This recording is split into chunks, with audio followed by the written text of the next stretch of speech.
Here we go again, watching me shave my son's hands. I want to talk about some different removal procedures and why we may not be doing this in the future for a little while. But first, let me explain to everyone new here.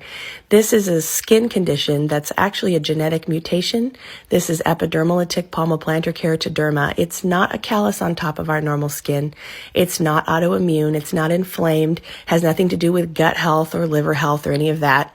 I know most skin conditions do, but this isn't. In this case, we have a mutation in the keratin 9 gene, just that one gene, which affects the skin on the hands and feet. And so this is normal skin, just like your skin on your hands, except that it grows with vastly more keratin produced in it than normal skin. And so we have to come in and thin it out. And that is the proper recommended treatment. You can soften the callus with callus softener. You can use lotions with urea. You can use acids to dry it out before soaking it and scraping it off. But ultimately, you do have to take it off in whatever way is most comfortable, convenient, and practical for you to maintain so that you can have function and sensation in your hands. Because as the callus grows thicker, you really lose all sense of texture and temperature. And as it gets even thicker, you begin to not really make a fist or use your hands very nimbly.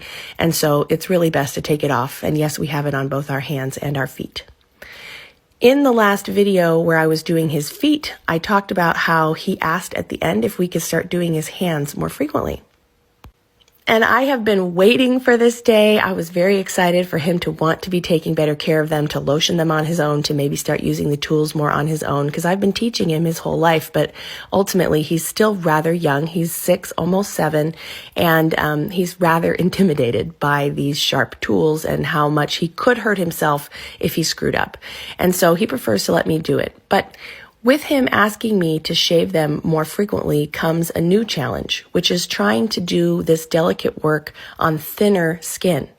And I did my very best here to do the best work I could do to not hurt him, to not go too deep. And on the whole, he was very comfortable with it. But there were 2 spots that were a bit irritated by how low I went. One on the side of his thumb, which you'll see in a little bit is rather pink. And on his wrist at the very bottom of the callus, I cut just slightly too deep. No bleeding, but uncomfortable. And so now we're faced with the question of, should we continue this removal method, which is more dramatic and works better on thicker callus, or should we pivot and do something else for a while?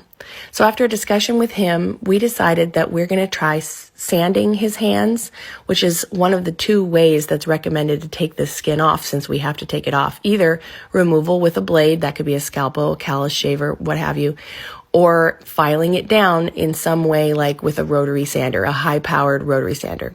Most adults who have EPPK, this condition, choose to use a Dremel, or they use some form of shaving tool, or a combination of the 2.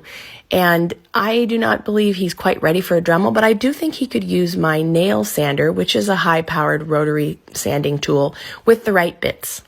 Unrelated to his request to start doing his hands more frequently, I recently bought a diamond bit tip with heat sink holes in it for to try to experiment on my own hands and feet. And I also bought a poto disc, 2 poto discs with different grit sandpaper. So after discussing it with him, I think that's what we're going to try next time. He should be able to do the sanding himself, and with my instruction and help, be able to learn how to use that a bit sooner in his life than being able to use this callus shaver and the hangnail clippers.